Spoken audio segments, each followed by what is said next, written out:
So good morning, everyone. I got to tell you, I am in no way a replacement at all for Dennis Dayman. So I am really sorry for all of you that you don't get to benefit from his incredible experience in this space. So I urge you to chat with him any chance that you can. He's one of the foremost people in our industry, super generous with his time and energy. And we are forever grateful to you, Dennis, for all that you do for the industry. And this allergy thing, just, yeah, he's like, it's killing me. Anyway, so I'll do my best. So I'm Stephanie Miller. I'm doing my year of service at DMA. And as you know, DMA is charged really to advance and protect responsible data-driven marketing, right? And so what we all do, what all businesses do, is responsible data-driven marketing. I hope it's responsible. So I'm going to let you know that, for 95 years, DMA has been in Washington protecting our behinds and trying to keep heedless legislation from being passed. And of course, at the same time, we are the stewards of the public trust that we as data-driven marketers and email marketers have with the public, right? So DMA actually takes 1 million complaints from consumers and businesses a year, and we process them and we enforce them. You can go to our website, you can see a list of bad actors, people who we have either found to be guilty of poor practices or have turned over to authorities, right? So you may not know that DMA actually has a pretty big consumer service as part of what we do, and that is what helps protect the industry. So as part of working at DMA, I've had a lot more exposure to the people in Washington and in the state capitals who are actually in charge of, protecting all of our privacy as consumers and citizens, and of course regulating industry. And I just start this off with a little story. So Attorney General Gansler from Maryland was at an event, a DMA event, and he stood up there and he was talking about how important it is to protect privacy, and it's really something that we all the states should care about, and this kind of thing. And he says, well, that Facebook thing, I don't do that. I don't even email. I mean, I know you people here in the room, you probably do email. My kids are on Facebook. I don't know anything about it. I mean, he was proud, right? And so he told us about that. And then the next sentence, he says, but I got to tell you, this whole thing has to be regulated, and I'm the man to make that happen. And he was also deadly serious about that. So this is what we're dealing with, right? Is we've got people in these positions of power who just admit right out that they do not know anything about technology. They don't know anything about what we're doing, right? They don't even really value the data-driven lifestyle that powers our whole economy, right? Talk about when Chris was talking about, you'd rather, you wouldn't leave your room without your phone, and there's surveys that come out that say I'd rather lose my kid than my phone in the mall, that kind of thing. It's like, what's wrong with us, right? Like, we're addicted to technology and data. And so these are the people who are going to regulate it for us, and they're not even using it, and they don't understand it, right? So we as marketers, and especially as email marketers, right, because I think we have a seat at the table that other channels don't have, because we manage so much data and because we generate so much revenue, we need to step up and really think about these issues. So that was a long introduction, so I apologize. So let's get to these experts on the panel and figure out what the heck we are supposed to be doing about all of these issues. So why don't we go down the row, have you guys introduce yourselves. David, we'll start with you. And then as part of your introduction, just kind of talk a little bit about what you see as, the starting point for how people should be thinking about some of these issues. Is that a fair question? Sure, we can do absolutely. That so my name is David Fowler. I work for Acton Software. And 10 years ago, this month, I sat at the FTC for the first CAN-SPAM Summit. So, I've been here a decade and been following these issues very closely. But I think, in my mind, there's so much going on right now, and the question is, how do we corral that into what makes more sense from all of us, right? And having a seat at the table, as you mentioned, I think is really, really important. But the reality is that that train has left the station, and the folks who are the conductors on board they don't necessarily have a ticket. And they're driving the train. So I think for us, we have to be really cognizant of that in terms of how we, proactively manage that moving forward, and all the things that come along with that. So, great, Len. Hi, I'm Len Shneyder from Message Bus, and like Dave, been here for a while. Not quite the FTC summit, but a year shortly thereafter. I think of it in terms of kind of a cake. and that you kind of descend down each layer. So at the top, you have federal regulations. Then if you're in our industry, you have to take note of where you're doing business and does your business cross borders, because those regulations change drastically as we move across the world. And finally, to your point about the people setting the regulations, well, they're thinking of it in terms of paper, and it's not. Potentially, right? Yeah. I think we'll follow up on that. Go ahead, Ellen. Hello, I'm Ellen Watkins from National Instruments. We are a global company. We are in pretty much every country, 18 major offices. We support 40+ languages. We look at privacy from a global perspective. And so while US-Canada is the home of our corporate headquarters, and that's driving a lot of what comes out to the world, we have to look at it from a global perspective, and that drives a lot of our decisions. Not only that, but then what can we do from the customer within those boundaries? We have a lot of issues within our own corporation of people who are not marketers, don't understand, have really strict conservative views, trying to make our own internal policies that then we're also trying to map to worldwide policy. So we're struggling a lot with that as well.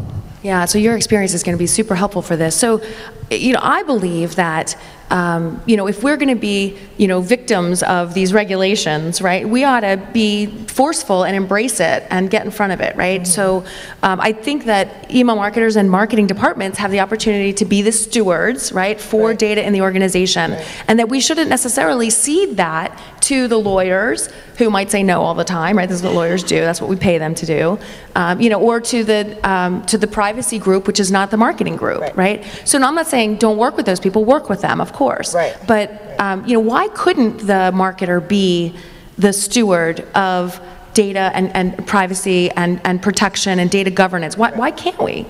Or should we not? Well, so that's the way we're positioning ourselves within our own corporation. We are not only the email marketers, we are the stewards of the database. How are we collecting that data? Are we meeting privacy and regulations? But then what are we using with that data? And then how is the rest of the corporation using it? It's been a big shift within our own corporation. And now we market to engineers, and so we are a company of engineers, and I'm married to an engineer, so I can say they think they know it, and they think they know it, and then to try to prove them wrong or push them to another point of view takes a lot of data, right? So not only are there lawyers influencing our decisions, but the engineer leadership is influencing our decisions. So being the stewards of the database, trying to influence the marketing conversation and not just the engineering conversation is such a major part of our privacy policy. Right, and so I think if we were making a list for all the things that marketers need to focus on in order to be responsible stewards, I think that's a big one, right? So it's education of both industry as well as internal, as well as consumers, right, our customers, and legislators, right? Like we have to educate all of those folks, right? So what else do we have to do if we were making this list? Len, what else would you add to that list? What do we have to do to focus on this? Well, like I said, you have to consider the borders in which you're operating. To a big degree, those are going to really dictate how you go about structuring privacy. Additionally, there's a lot of expectation setting for customers. Basically letting them know what's going to happen with their data and be sensitive to the fact that the Patriot Act has really changed how we do business in terms of the U.S. government's kind of carte blanche decision to crawl into whatever database they need to for security reasons. So if you are doing global business, that is something to take very seriously. Yeah, that's a good point. DMA, we talk about all the time, we talk about notice and choice. Like those are the pillars, right? And so when you talk about, I think you were just talking about notice, like setting those expectations, right? Yeah, I think there's so much to sort of, educate yourself on, right? I mean, if I'm doing business Oregon versus, the UK or Germany, what is really important to me? And I think ultimately, that you mentioned earlier, I think the privacy person is the marketing person, right? In my company, I'm both. And, we're a small organization. We certainly don't have a global reach like yourself. But the question is, I wear many hats. And I think a lot of folks in this room probably wear many hats too. Yeah. And I think, in terms of the engineering discussion you mentioned earlier, I think if you've carried a bag in any way, shape, or form, then you're really focused on, if I do this, then this is the ultimate result of that. And, we have a cloud-based business. I said the C word, sorry. And that has different implications as well. So. I think those are things we have to focus on aggressively. Yeah, and so Acton is in the marketing services business, which makes sense for your CPO and your CMO, or maybe to be the same role. If I'm Macy's, that may not make as much sense, right? If I'm National Instruments, that may not make as much sense. However, Dennis has this term called like an internal privacy culture. Mm-hmm. So what is that? I'm not sure exactly what that means, but I'm sensing what it means is similar to what you're saying, right? It's creating that culture. It's education. It's the person on the front, whether you're in the mail room or the lunch room and you get a phishing email, now they know not to click on something, right? So that is a clear indication that knowledge has been disseminated through the organization. Mm-hmm. And that's a very small example of that. But as we when we think of our personal lives in terms of privacy, innovation, and things like that, you take that into the corporate entity, and that actually, generates itself through most organizations. So I think a lot of people are, tuned in to those issues today, which is a good thing for all of us because it makes our jobs a little bit easier. Yeah, and I think recognizing that this is not something you do by yourself, right? That the entire organization has to sort of rally around this. So what about actionable things that would sort of be on that checklist, right? So we have to figure out things about permission, things about choice, convenience, right? Devices, fraud, security. Like these are, each one of those things is a big, huge, hairy topic, right? So how does the marketer kind of get his or her arms around that to kind of make sure that you're doing the right things? Ellen, you want to tackle that? So I just have to say it's taken a while, and there are many things that we've done to try to get our arms around that. First is an internal audit of what we are doing and what we've done. The second is reaching out to our global partners and making sure that we're aligned with what needs to happen in Germany, right? And making sure that while what happens in Germany and we need to have a global privacy also supports what needs to happen in LATAM, right? So we bring in our expanded NI culture to make sure that they're in the conversation as well and that they're educated and on board. We have brought in a third-party auditor, trustee, to make sure that we have and are meeting various requirements and that we're meeting them through all channels, through ni.com, through our events, through our sales channel, through people just calling in. How is that privacy supported? How is our privacy statement, our global privacy statement, supporting all of those different channels and avenue where a contact can give us their information, making sure that we are upfront. We pride ourselves in being the trusted advisor to the engineers so that they can do amazing things for their customers.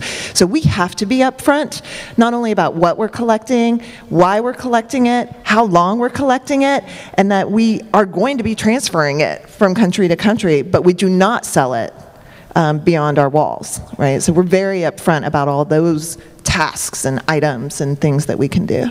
How are you upfront? Like, is full transparency just putting all that in your privacy policy? Like, what are you doing? That definitely is where it starts, but I don't know how many people have read their privacy policy, but it literally put me to sleep. So, well, let's take a poll. How many people have read their own privacy policy? Come on, don't be shy. Right? Don't be shy. There you go. Good, Who's actually read somebody else's privacy policy? It's only half. There you go. So that is where it starts, right? We have to be covered legally, so we are covered there.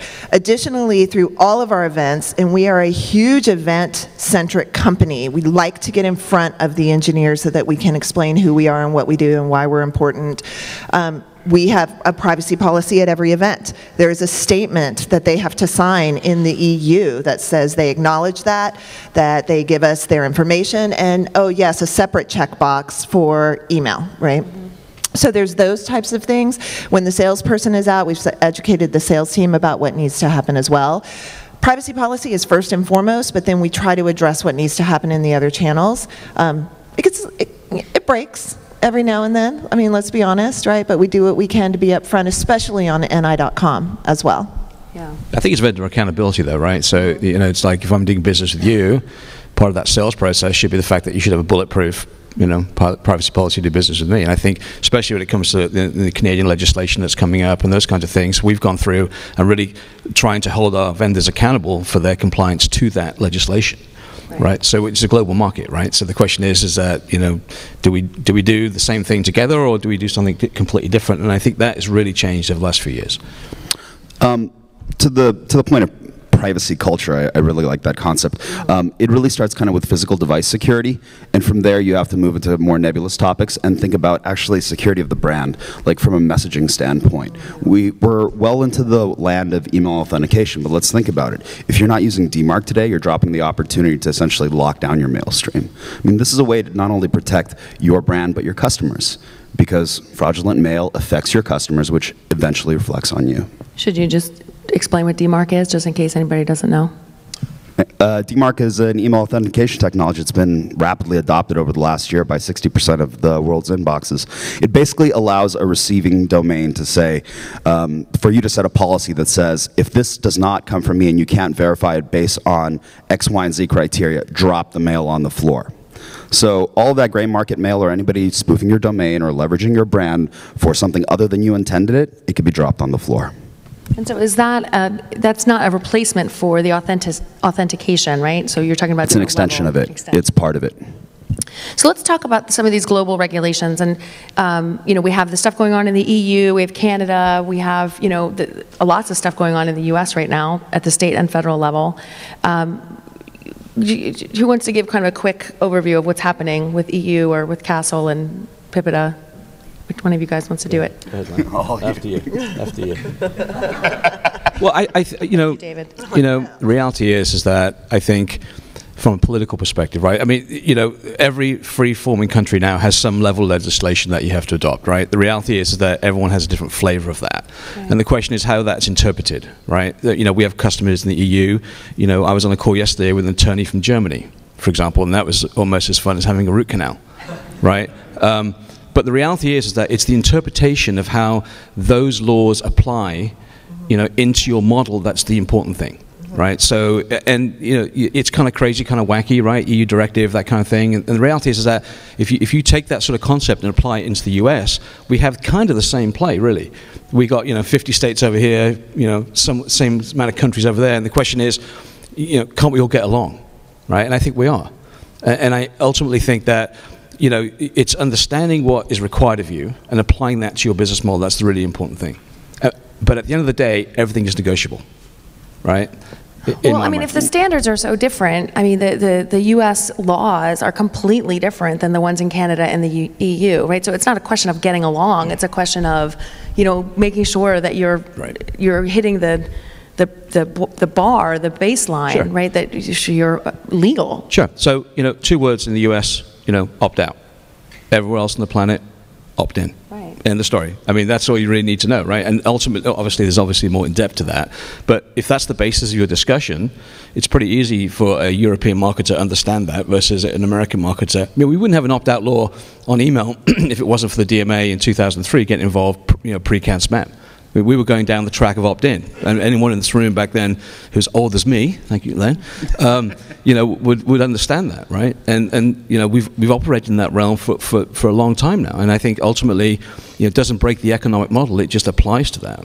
So I think, you know, in the EU, for example, you know, if you have to have a data privacy person on staff in Germany and you don't have to have one in Italy, that changes the dynamics a little bit for an American marketer or any marketer in that market. So is the net result that we have to collect country and zip code in order to be able to target? I mean, if I can't identify where you live on your Yahoo address, how do I know if you're in Toronto or Munich or here? So this kind of brings up this concept of data sovereignty. Has anyone run into the term data sovereignty in their business?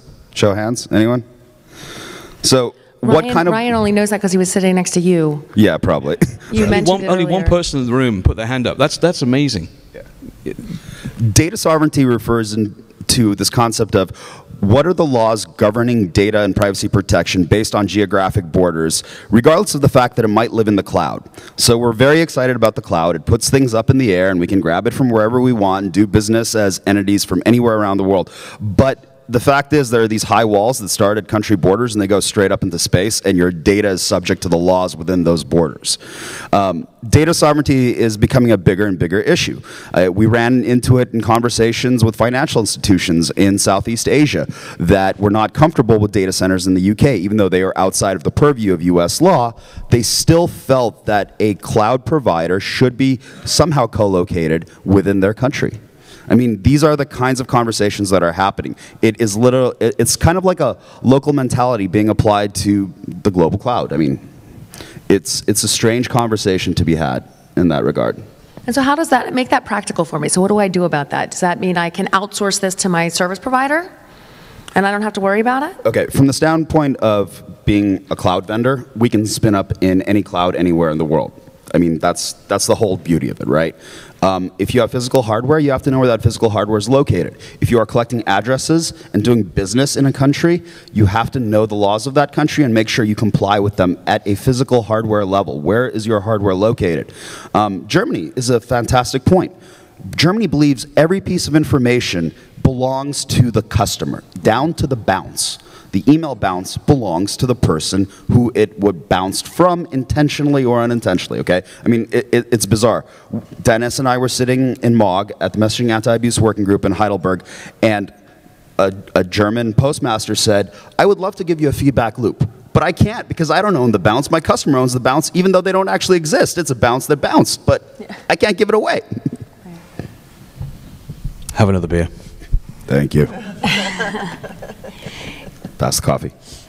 So at the end of the day, is it important for me to know then where my data centers sit? Like if I don't know where the servers are that send my email, is that a problem? I mean, how many marketers who outsource to a service provider know where their servers physically are located?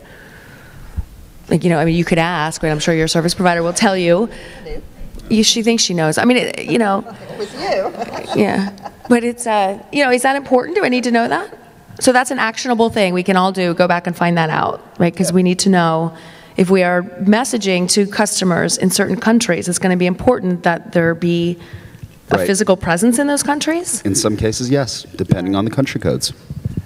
Yeah. So you asked about data collection and do we need to get country for everybody, right? And so we do. That's part of our own internal policy as well. And so not only can someone sign up very simply by just giving us their name and email address, and then they essentially have opted into our database, right? That does not mean that they have opted in to email, right? And so if we have that in the U.S., we're going to reach out to you, we're going to engage you, and we're going to at least just send you a confirmation. Thank you for downloading this white paper, and try to engage to get more information. But we will not send them an email, marketing email, unless we know where they live, specifically for this. We have regulations within each one of our marketers in our global arena to limit the emails that they can send. And this is all through Eloqua, through our service provider. But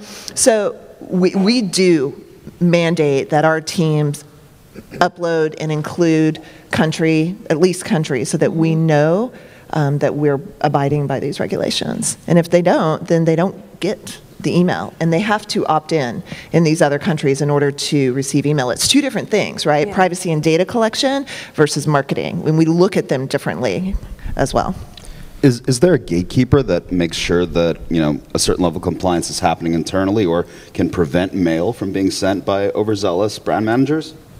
Well, so luckily, Eloqua helps us do that. Not to shameless plug, sorry everybody, but sorry, go ahead. Like it happens. So this is one of the reasons why we chose them, is because we are global and they help us do that. So there's various levels of authentication that happen, right? So we don't have the cleanest database, even though you're opt into our database, right? We've got Mickey Mouses and all that, but So there is, within our own CRM system and CRM team, there's scrubs and merges and all these things to try to make our data clean there. But we really rely on education of our local teams to make sure that they know, like, we're not going to allow you to send an email unless you upload that country's contact, right? And we no kidding, have to educate our team daily on that one topic, right? And it's a little twofold, system and person. Education. I think the big challenge is whether a company values the privacy cost, right? So all the things that we've talked about this morning, there's a value to that. And how does that factor into the marketing organization's objectives, or does it, right? And I think that's one of the things that a lot of people struggle with.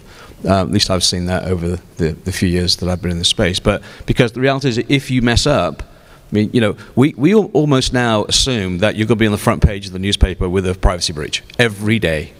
So that's like breathing now, right? 8 years ago, it was like, oh my God, you want to be on the front page of the Wall Street, right? Now it's like, okay, well, that's just another privacy breach. Okay, no problem, right? So how do companies resolve that, and the value of that compared to the brand strategy, I think, is really, really key. And does that cross the border? Right? Yeah, so two things there. So one is there value to giving the consumer information about how your protection of their data is valuable to them? So could that be like almost like a benefit, a product benefit or a service benefit? Yeah, I mean, show of hands in the room. I mean, RFPs coming in 2013 with privacy questions in, boom. You know, hello, 5 years ago, no hands go up, right? Yeah, but I'm saying like for your customers, for the marketers' customers, right? So you're saying it's important to have those, to have that policy stuff internally. It's valuable internally, but I'm saying, is it valuable to customers to know that there are brands that protect? Yeah. Absolutely, absolutely. For our customers, especially as we engage in these very high-end, very complex systems and with governments, like they have to know that we're respecting their data. Yeah. And when we talk about global, being a US-centric company, you know, even a couple of years ago, we were like, yes, we have our privacy statement. Yes, we're good. But it is the EU and the leadership and the, frankly, panic sometimes that drove a lot of the tasks and actions that we're doing today. Like, it is very important to our brand that we are that trusted advisor with their data. Yeah. Very important. And our lifestyles are so driven by data, and I think all of us, we don't even really see it because it's so ingrained for us, it's so obvious to us, right? And so the fact that you log in and they recognize me and they know what I bought before, and consumers tell us in survey after survey that, and they tell us by their behavior, that they appreciate those things, right? So that's some of the stuff that would go away, right? Our ability to do those kinds of data-driven marketing would go away if regulations passed, like the ones that are on the books right now. I mean, there's like 700 pieces of legislation in this country alone that DMA is tracking at the federal and state level. It's amazing, right? So, what's the hottest button topics the DMA is tracking right now? Like, what's at the top of your list? So the biggest ones are the investigations by the FTC and Congress around data brokers, right? And so we think of data brokers in this room probably as, a certain number of customers or companies that actually sell data. So Axiom, Experian, Epsilon, right? I mean, so we could probably list, 15 of them, right? Companies we love. But FTC is not defining it that way, right? The FTC is defining it as anybody who uses data in order to communicate with customers. So that's everybody in this room. Right? So that is a very different proposition, right? And so as an industry, right, like we'd be sad if, the data brokers got screwed, right? Like that'd be sad for us, but we'd really be sad if all of us got screwed, right? So that's definitely an issue. So that's a big one. The online behavioral advertising and the browser clicks, third-party use of that, I mean, that would basically destroy, display advertising as we know it, right? I mean, that's a big deal. That would also do a lot of stuff that we talked about earlier, which is so exciting. Like, I love the energy in the room when we start talking about things like being able to recognize people during that anonymous phase, right? So they opt in for something before they start using our service, and we actually have behavior on them. There's that whole phase in there, that anonymous phase. What do we know about them? Well, there's data that can be appended in order to know and create better experiences, and then during that onboarding process, when the relationship is really fragile, we can be amazing partners with our customers and give them a great experience. Can't do any of that if we don't have access to that data, right? So those are kind of the big, hot ones. So, and then there's some state stuff, the children's privacy, California. And the mobile thing in privacy in California is huge, right? I mean, I think personally, the reality is that we all give up certain pieces of ourselves. Right. I mean, when I got the Floby, I was willing to give up some, PII about myself. I had to return it, but I got my shipping and handling back. So I think the question is where do you draw that line, right? And one of the things what's really frustrating me now is companies that expect me to log in or do business with them via social channels.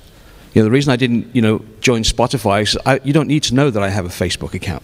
It's none of your business. Here's my $3.99 to Pandora, right? So abusing the clients or abusing our customers is not necessarily the right approach either. Well, on the other hand, people could see that as a convenience. You already have a Facebook account. Sure. You want to just, right? Right. From a consumer standpoint. Right. So we primarily play in the B2B marketplace. So our customers don't necessarily Facebook is not their main channel, right? And we have been very conservative in linking our social into our database, and we're trying to figure out what that is, partly because of our privacy stance. We want to make sure we do it the right way, right, and not just the Big Brother way. But that is one of the big questions on our table right now, is how do we do that? Where do we do that? We do have a very active Facebook community, right? They're usually the younger generations and engineers versus the bigger one.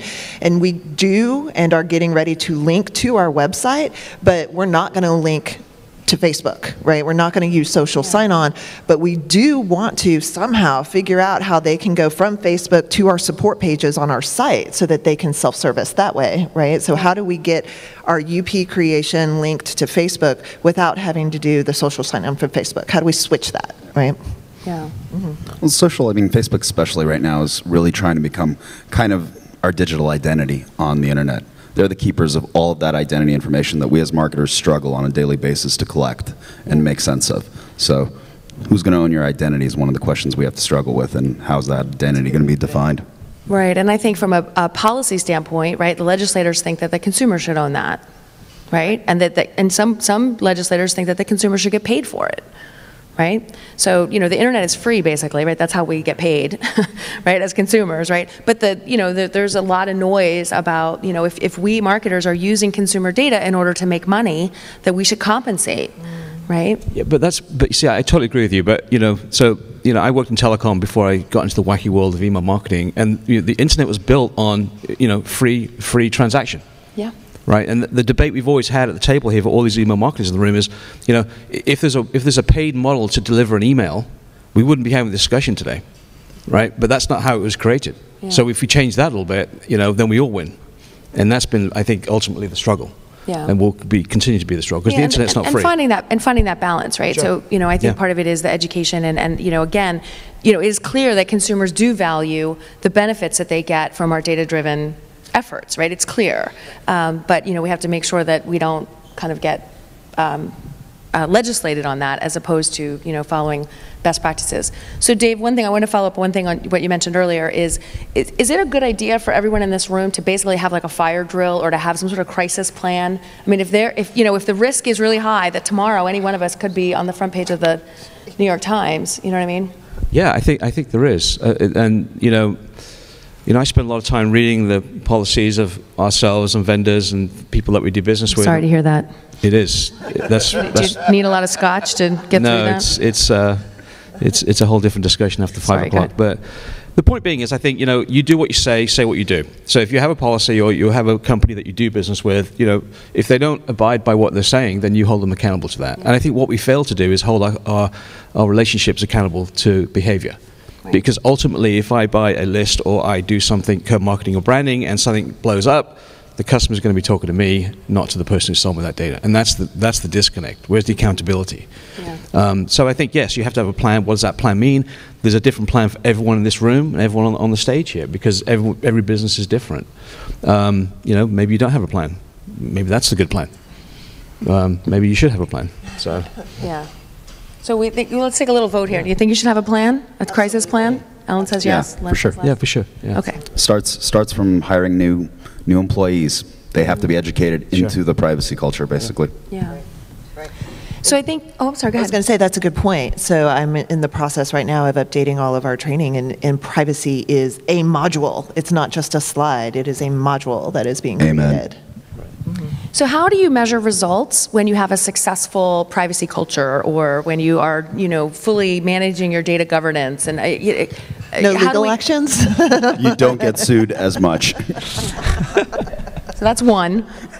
But seriously, I mean, if marketers are going to, if all of us in the room are going to go back and say, this is really important, somebody, maybe me, should be in charge of this in our organization, right. How do you set some KPIs around that? Like what, a CMO is going to say, sure, if that moves my business forward, right? Mm-hmm. So what we've done is establish an owner, first and foremost, and my department leader is the one driving the business for this, and it's happened rather organically, and it's happened a lot with the help of Dennis, and she then is driving the organization across our channels, right? And so the KPIs ultimately have implementation through these channels, right? Privacy policy updates, feedback from our global loop is a big one, as right. Are they settled? Is our German branch manager, is he calmer now, please?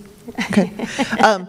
But then what does our UP creation look like on the web? Is that updated with all the information? What is our double opt-in option and confirmation of their data? Is that in place? That is working now, right? Our trustee audit, that was one of her KPIs. So it's all about those tasks that we mentioned earlier, but with the outcome of trusted advisor and not being sued, really. Like those are the end results. But trusted advisor for our brand is the driver for this. We have to be trusted in the EU. We have to be. Yeah. And I would also say that you're going to... I was going to add that. For somebody like myself who has a lot more questions, valid questions about stuff, that's a side of it. It said to get you a microphone and say, I can't even talk whisper that again. No, but like for me, right, when people start asking questions and they're not shy about asking questions about how to use that data, to me that says that it's in the back of their mind that there's something to be decided on.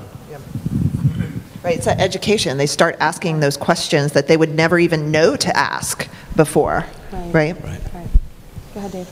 Oh, I was just like to say that, involve the privacy person early on in the sales process, right? Because you don't want to be the person that, puts the gatekeeper up for the deal. And in my world, the sooner I get involved in an opportunity, the smoother it goes. And ultimately, if you're doing business anywhere other than here, then that's going to come up all the time. Yeah. And so in terms of KPIs, I can, track my time back to all the emails I get in my inbox and result that back to actual business closed. So it's pretty straightforward.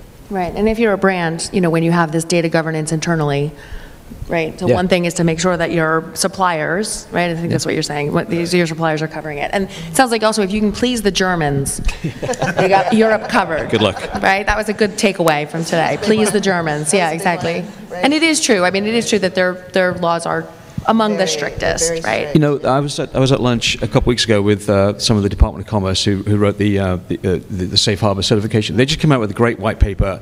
Download it. If you're doing business in Europe, download this white paper, and it's basically to nullify those questions that come up. How you position Safe Harbor certification in a EU discussion from a sales perspective is the greatest thing I've read in the last couple of months. So you'll give that URL to David, and he'll be able to put that on the blog. David, is that okay? And then everyone will be able to get it off the Media Post blog. Definitely worth the read. All right, perfect. Do we have time for questions, or are we over time? We have un poquito. We've got one question Angela's here gonna right talk in the fast. front. Miss Angela Talk fast. Sanchez from Universal Music Group. Thank you for the intro. So I want to go back to the original challenge of the legislators putting this together, not understanding this, right? And that's the issue. So what can we do as marketers, people in this space, to help affect that? I don't know if, Stephanie, that's better directed at you, but there's got to be changes. There's way too much vagueness that's affecting us, even though we all appreciate data privacy. Yeah, no, we'll I think part of it is that, do the right thing for your organization, educate internally, make sure that you have this governance as a serious part of the business, right? I think, do the right thing. What DMA is doing is we have established the Data-Driven Marketing Institute. I think there's flyers around on the tables. It's the-dma.org/DDMI. You can go take a pledge to advance and protect responsible data-driven marketing. You will get on our mailing list about these issues, particularly around the FTC and the congressional threats to our industry. You will not be added to any other DMA mailing list, I promise. And so, if you have any questions, let me know, but there's a lot of information about what is actually happening and what those threats are, and how it's not just about the people who have big, huge databases and doing third-party data, right? It's about all of us that they want to regulate, and quite honestly, we'd all be dead in the water if some of this stuff gets passed. So there is a huge movement right now to protect consumers. And who's not for protecting consumers? I mean, we all are, right? Like, we all want our privacy protected, but we also want to make sure that it's not heedless legislation, right? And that's what we do as a self-regulated industry. But the corporate lobby is not going to give that up easy, though. Hopefully not. So there's going to be, to your point, there's going to be tons of activity deep checkbooks working the halls of Washington to help transition that. There you go. All Very right. good. Thank you. Well, thank you, Stephanie, David, Len, Ellen. Appreciate it. Thank you. And so, Emily, have a good day at school. So important topic, affects all of us. Thank you, guys.